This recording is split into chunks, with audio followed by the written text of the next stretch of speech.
नमस्कार साथियों, आपका एस के ठाकुर सर चैनल में स्वागत है।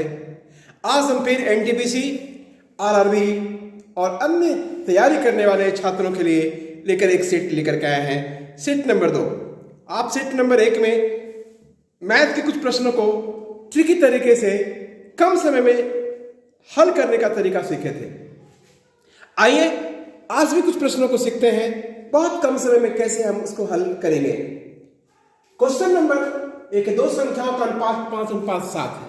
दो संख्या है, आप सुन रहे होंगे, दो संख्या है, उसका अनुपात 5:7 है और उसका एलसीएम 33 है। तो एलसीएम क्या होगा? अरे मुसीबत की बात आ गई, एलसीएम कैसे निकालेंगे? तो एलसीएम बराबर आप जानते हैं कि दो संख्याओं का जो प्रोडक्ट होता है वो अब बटे एलसीएम होता है। अब दो संख्या तो आपको पता है, लेकिन अनुपात पता है। दो संख्याओं का अनुपात पता है, संख्या पता नहीं है। तो याद रखिएगा साथियों कि जो संख्या का अनुपात अगर मालूम है वह प्रत्येक संख्या एचसीएफ का मल्टीपल होता है। यानी ये 5:7 है तो पहली संख्या 33 का 5 गुना होगा और दूसरी संख्या 33 का 7 गुना होगा। एचसीएफ आपका 33 है, एगो 33 कट गया, ये हो गया 7 × 5 = 35 अगुने 33, 5 × 15, 5 × 15 आ रहा है तो 15 यहां आपको यहां भी आ रहा है और यहां भी आ रहा है और यहां भी आ रहा है। 3 गो ऑप्शन में 15 आ रहा है साथियों।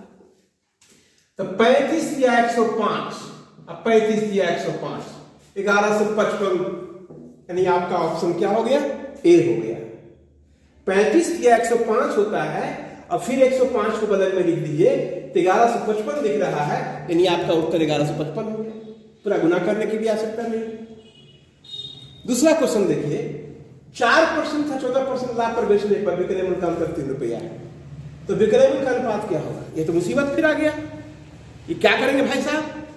ये 4% लाभ है, 14% लाभ है, विक्रय मूल्य 3 रुपया का अंतर है, तो दोनों के विक्रय मूल्य का अनुपात क्या होगा? याद रखिएगा, जब विक्रय मूल्य का अनुपात ज्ञात करना रहेगा तो अंतर कितना रहे से कोई मतलब नहीं है। 3 रुपया रहे, 4 रुपया रहे, 6 रुपया रहे, 8 रुपया रहे, से कोई मतलब नहीं है।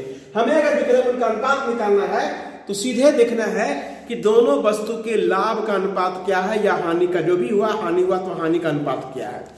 ये 4% लाभ है मतलब 104 अनुपात, और ये 14 है तो 114 काटिएगा तो 52/57, ये आपका उत्तर ये हो गया 52/57।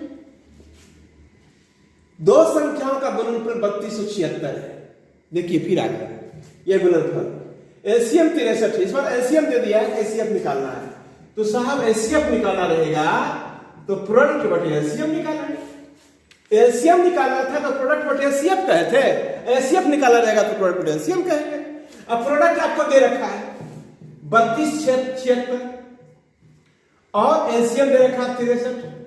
ए साहब अब भाग देंगे तो 3 दूनी 6 आएगा। देखिए पूरा भाग नहीं देंगे, 3 दूनी 6 आएगा, 6/30 होगा, यानी 5 से ज्यादा, इकाई अंक 5 से ज्यादा होगा, 5 होगा और दहाई अंक 2 होगा। तो इकाई अंक 5, दहाई अंक 2, 52 हो गया। हमें से भाग नहीं देंगे।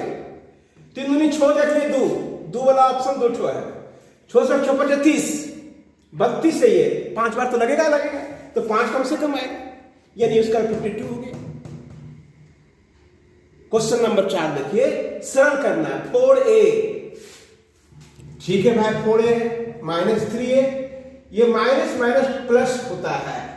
4a में से 3a गया तो a आ गया, a है केवल एक, 2 ऑप्शन में, अब +9, उत्तर आपका सी हो गया।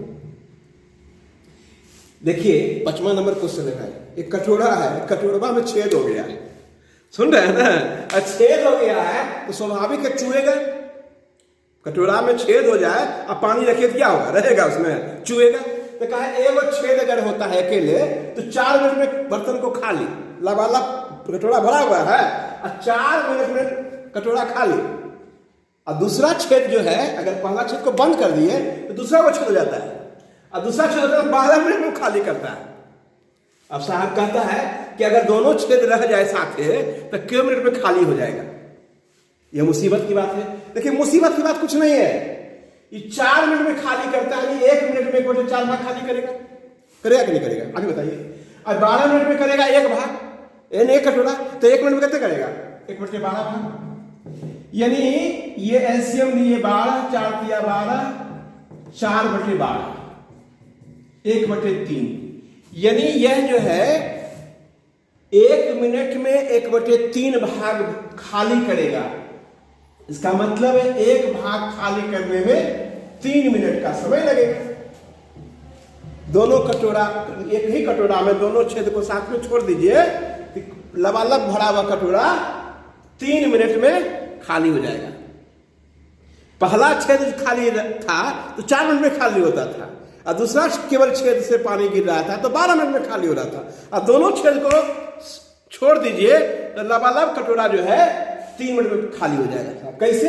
तो 1/4 भाग, 1/12 भाग जुट के होता है 4/12, 4/12 मतलब 1/3 भाग। 1 मिनट में 1/3 भाग, यानी 3 भाग, 1 मिनट में 3 भाग, 1/3 भाग बढ़ता है। एक भाग बढ़ने में 3 मिनट का समय लगेगा। उलट दीजिए इसको, केवल 3 मिनट का समय लगेगा, यानी 3 मिनट आपका उत्तर हो गया। अगला क्वेश्चन देखिए साहब, W का मान दे दिया है। कितना है, कितना होशियार वाला क्वेश्चन किया जाए, समझने की कोशिश कीजिएगा। X का मान 3 दे दिया है, Y का मान 0 दे दिया है, Z का मान कहा है इसका मान ज्ञात करने के लिए। ऐसा हमें Y से गुना करने के लिए कह रहा है। अब Y का मान 0 है तो 0 को कोई भी संख्या से गुना कीजिएगा, सब स्वाहा 0 हो जाएगा। इसका मान कुछ किए बिना कह दीजिएगा क्या, इसका मान 0 है। देखिए अगला क्वेश्चन आ गया, ये वर्ग का विकर्ण की लंबाई दे दिया है, अब भुजा निकालने को कहता है। तो देखिए एक वर्ग है, इस वर्ग का जो विकर्ण होता है, ये विकर्ण √2 गुने भुजा होता है। भुजा का √2 गुना होता है। अब विकर्ण कह रहा है 10 है, अब भुजा को निकालने के लिए कह रहा है 10/√2 कर दिए कि भुजा हो गया।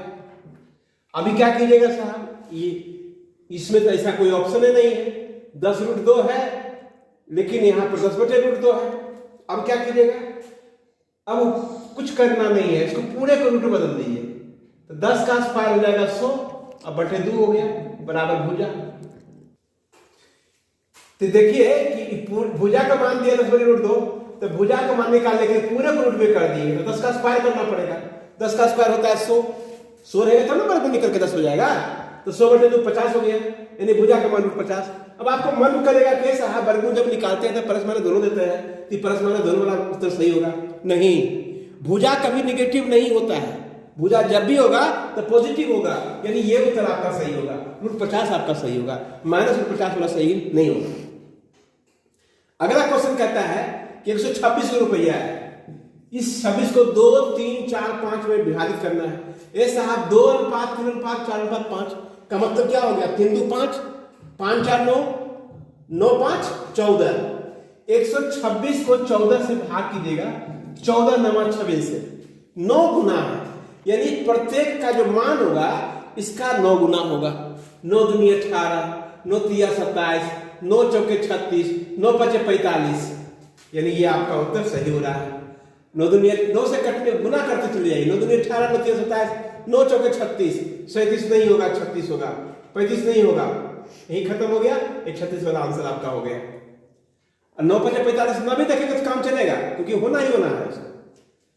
9 नंबर देखिए, 36 के पावर 1/2 है, तो 36 के पावर 1/2 का मतलब हो गया 6, 6 के पावर 2 होता है, 36 के वर्गमूल 1/2, 27 का 1/3, तो 3 का क्यों होता है 27, कट जाएगा तो 3 हो जाएगा, ये तो 6×3 = 18, ये उत्तर आपका 18 उत्तर हो गया। 2304 भागे 256 - 11। देखिए मन करेगा पहले 11 घटा दें, 11 घटाइएगा तो ये उत्तर मारिए गलत जमा जाएगा। पहले भाग का काम होता है और तब घटा का काम होता है, तो पहले भाग करेंगे, 256 से भाग करेंगे 2304 में, तो 6×9 = 54, पक्का रहा कि 9 बार कटेगा, ये 9 बार में लग जाएगा, 9×6 = 54, हमें से 11 घट गया, -2, यानी आपका उत्तर हो जाएगा -2। साथियों, इसी तरह से ट्रिकी वे में आसानी के साथ सीखिए और सॉल्यूशन को करके आगे बढ़िए। एनटीपीसी हो, आरआरबी हो या कोई एसएससी की परीक्षा हो, किसी भी प्रकार की परीक्षा हो, क्वेश्चन को आप मेथड से जरूर सीखिए और मेथड को इस ट्रिकी वे में प्रस्तुत कीजिए, सॉल्यूशन कीजिए और कम समय में आप आंसर कर लीजिए। फिर मिलते हैं अगले वीडियो में, तब तक के लिए आपसे विदा लेते हैं। नमस्कार।